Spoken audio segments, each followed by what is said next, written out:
दोस्तों, मेरा नाम सिमरन है और मेरी उम्र 22 साल है। मैं केमिस्ट्री की एक अच्छी छात्रा हूँ और यह मेरा सबसे प्रिय विषय है। मेरे छोटे भाई अभिषेक की उम्र 20 साल है और वह भी मेरे साथ उसी कॉलेज में पढ़ते हैं। मैं फर्स्ट ईयर में हूँ और हम दोनों भाई बहन एक ही यूनिवर्सिटी में पढ़ाई करते हैं। हमारी क्लास सुबह 10 बजे शुरू होती है। पापा और माँ ने हमारे आने जाने की सुविधा के लिए एक मोटरसाइकिल खरीदी है। भाई मोटरसाइकिल चलाता है और मैं उसके पीछे बैठकर यूनिवर्सिटी जाती हूँ। दोस्तों, अभिषेक भाई मेरे सगे भाई नहीं है। मेरे सगे पापा के निधन के बाद मेरी माँ ने अभिषेक भाई के पापा से शादी कर ली थी। इसी वजह से वह मेरे सौतेले भाई हैं। दोस्तों, मैं नहीं जानती थी कि मुझे अपने सौतेले भाई के साथ वह सब करने का मौका मिलेगा। मेरे माता पिता दोनों सरकारी नौकरी में हैं और रोज सुबह 9 बजे ऑफिस के लिए निकल जाते हैं। उनके जाने के बाद घर पर सिर्फ मैं और मेरा सौतेला भाई रहते हैं।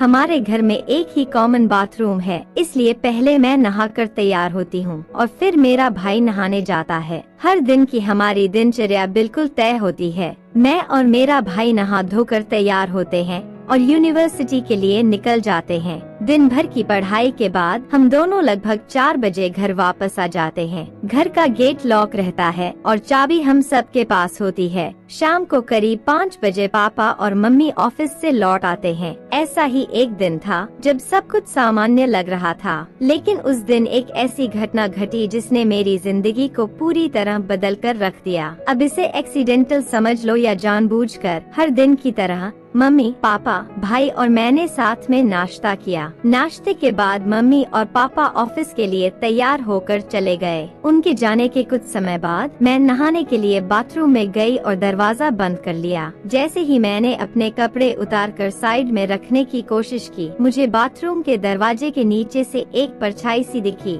मैं शॉवर के नीचे खड़ी थी और यह देखकर थोड़ा घबरा गई, लेकिन फिर सोचा कि शायद यह मेरा वहम होगा। मैंने खुद को समझाया और चेहरे पर साबुन लगाने लगी। तभी मैंने फिर से देखा कि बाथरूम के दरवाजे के नीचे से वही परछाई घूमती हुई नजर आ रही थी। अब मुझे महसूस हुआ कि शायद कोई दरवाजे के दूसरी तरफ से मुझे नहाते हुए देख रहा है। घर में उस समय केवल मैं और मेरा भाई ही थे। यह ख्याल आते ही मैं डर गई कि कहीं मेरा भाई तो ऐसा नहीं कर रहा। फिर मैंने सोचा कि हो सकता है यह सिर्फ बाहर की रोशनी की वजह से हो और कोई परछाई बन रही हो। मैंने खुद को शांत किया और इन बुरे ख्यालों को मन से निकालने की कोशिश की।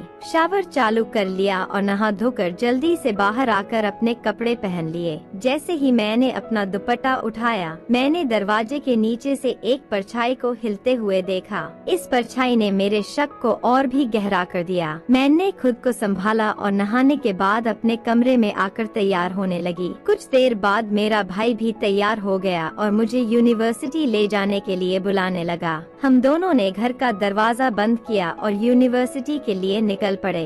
हर रोज की तरह मैं मोटरसाइकिल पर अपने भाई के पीछे बैठी। आमतौर पर मैं अपना बैग भाई और अपने बीच रखती थी, लेकिन उस दिन मैंने अपना बैग अपने पीछे रख दिया। शायद उस दिन मैं किसी गहरी सोच में खोई हुई थी। उस दिन का एहसास कुछ अलग था, जिसे शब्दों में बयां करना मुश्किल है। लेकिन अगली सुबह से मेरे मन में यह सवाल लगातार उठने लगा कि क्या मेरा भाई सच में बाथरूम के दरवाजे से मुझे नहाते हुए देख रहा था। बहुत सोचने के बाद मुझे एक तरकीब सूझी। जब पापा और मम्मी ऑफिस चले गए तो मैंने अपने मोबाइल फोन का कैमरा चालू किया और उसे बाथरूम के बाहर एक ऐसी जगह छिपा कर रख दिया जहां से यह रिकॉर्ड हो सके कि कोई मुझे दरवाजे के नीचे से देख रहा है या नहीं। कैमरा सेट करके मैं बाथरूम में गई और दरवाजा अंदर से बंद कर लिया। जैसे ही मैंने नहाना शुरू किया, मेरी नजर फिर से दरवाजे के नीचे परछाई पर पड़ी। इस बार मुझे यकीन हो गया कि जो भी है वह कैमरे में कैद हो चुका होगा। नहाने के बाद मैंने अपना फोन उठाया और अपने कमरे में जाकर रिकॉर्डिंग देखी। वीडियो देखते ही मेरी आंखें फटी की फटी रह गयीं। यकीन नहीं कर पा रही थी कि ऐसा सच में हुआ। मेरा मन विचलित हो गया। इसके बाद मैं और मेरा भाई यूनिवर्सिटी के लिए निकल गए। मोटरसाइकिल पर बैठते हुए मैंने अपने भाई को पीछे से कसकर पकड़ लिया। रास्ते में वह मुझसे पूछने लगा क्या हुआ, इतनी जोर से क्यों पकड़ रही हो? मैंने झिझकते हुए कहा, कुछ नहीं भाई। उसके सवाल और मेरे जवाब के बीच मेरे मन में यह उलझन थी कि क्या मैं उसे यह वीडियो दिखाऊं या नहीं। तब मैंने अपने भाई से कहा, पता नहीं क्यों भाई, आज मुझे डर लग रहा है। पूरा दिन पढ़ाई करने के बाद जब मैं दोपहर को घर लौटी तो मेरा दिमाग पूरे दिन इधर उधर भटकता रहा। मुझे समझ नहीं आ रहा था कि मैं अपने भाई को वह वीडियो कैसे दिखाऊं। रात के लगभग 9 बजे मैं बिस्तर पर लेटी थी, लेकिन नींद बिल्कुल नहीं आ रही थी। मैंने अपने वीडियो को फिर से देखने के लिए चालू किया। काफी हिम्मत जुटाने के बाद मैंने वह वीडियो अपने भाई के मोबाइल पर सेंड कर दिया। करीब 10 मिनट बीत गए, लेकिन वीडियो नहीं देखा गया। मैं सोचने लगी कि भाई वीडियो क्यों नहीं देख रहा है। बार बार मैं अपना मोबाइल चेक करती रही। 1 घंटा बीत चुका था, लेकिन अभी भी कोई प्रतिक्रिया नहीं मिली। मैं सोचने लगी, क्या भाई सो गया होगा? यह सब बातें मेरे मन में घूम रही थीं। आखिरकार रात बीत गई और मुझे कोई जवाब नहीं मिला। मैं निराश होकर सो गई। अगले दिन रविवार था।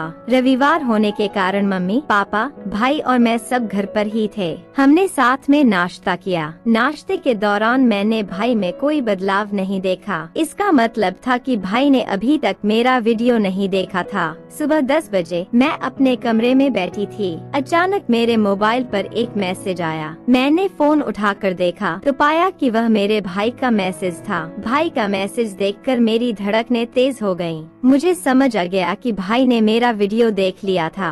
मैंने तुरंत उसके मैसेज का जवाब दिया, लेकिन मैसेज भेजने के बाद भी मुझे कोई जवाब नहीं मिला। मैं उसके जवाब का इंतजार करती रही। दोपहर तक भी कोई प्रतिक्रिया नहीं आई। दोपहर को हम सब ने एक साथ खाना खाया। मैंने देखा कि मेरा भाई चुपचाप सिर झुकाए खाना खा रहा था। खाना खत्म करने के बाद अभिषेक उठकर अपने कमरे में चला गया। पापा और मम्मी के सामने मैंने उसे आवाज लगाते हुए कहा, भाई मैं थोड़ी देर बाद तुम्हारे कमरे में आऊंगी, तुम्हें कुछ समझाना है। अभिषेक ने बिना कुछ कहे अपने कमरे में चला गया। सबके खाना खाने के बाद माँ और मैंने मिलकर मेज और रसोई साफ कर दी। सारा काम खत्म करने के बाद माँ पापा के साथ उनके कमरे में चली गयी और मैं सीधे भाई के कमरे की ओर बढ़ गई। जब मैं अभिषेक भाई के कमरे में दाखिल हुई तो मैंने उसे खिड़की के पास खड़ा देखा। कमरे में घुसकर मैंने दरवाजा बंद किया और धीरे धीरे उसके पास पहुँची। मैंने देखा कि उसकी आंखों से आंसू बह रहे थे।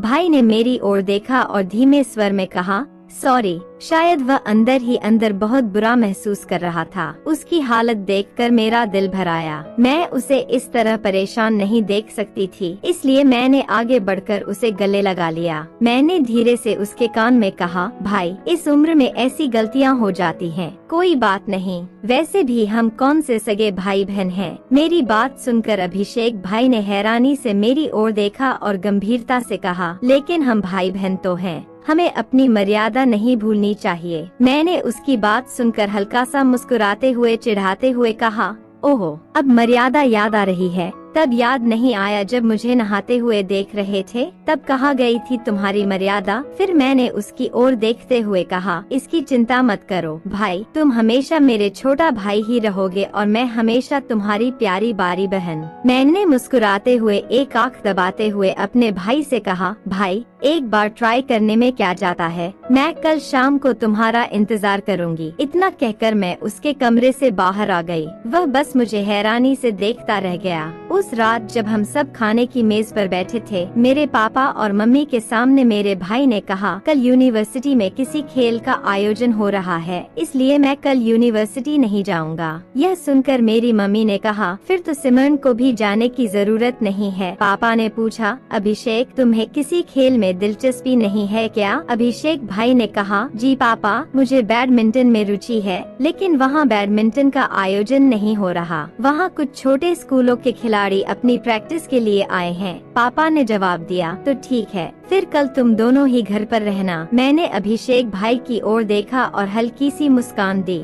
अगले दिन जब मेरे पापा और मम्मी ऑफिस चले गए तो मैं अभिषेक भाई के कमरे में गई। वहाँ मैंने उसे बिस्तर पर लेटा हुआ पाया। मैंने अपने भाई से पूछा, भाई आज तुमने क्लास में जाने के बजाय सारा दिन घर पर ही रहने का प्लान क्यों बनाया? सारा दिन मेरे साथ क्या करोगे? क्या तुम कुछ खास प्लान कर रहे हो? इस पर अभिषेक भाई ने कहा, कल तुमने ही तो कहा था कि एक बार ट्राई करने में कोई नुकसान नहीं है, भूल गई क्या? इसलिए मैंने सोचा कि आज घर पर ही रहूं। यह सुनकर मैं हंसने लगी और बोली, वाह भाई, तुम तो बड़े स्मार्ट निकले। कल तो बड़ी मर्यादाओं की बातें कर रहे थे और आज ये सब। मैंने ऐसा कहकर उसे चिढ़ाना शुरू कर दिया। यह सुनते ही वह गुस्से में हंसते हुए मेरे पीछे भागा और मुझे पकड़ लिया। फिर उसने कहा, सिमन, तुमने बिल्कुल सही कहा था। वैसे भी हम सगे भाई बहन तो है नहीं, एक बार ट्राई करने में कोई बुराई नहीं है। इसके बाद उसने मुझे अपने बेडरूम में ले जाकर सारी मर्यादाओं को तोड़ दिया। अभिषेक भाई ने मोबाइल में वीडियो चलाकर रख दिया और लगातार 4 बार मुझे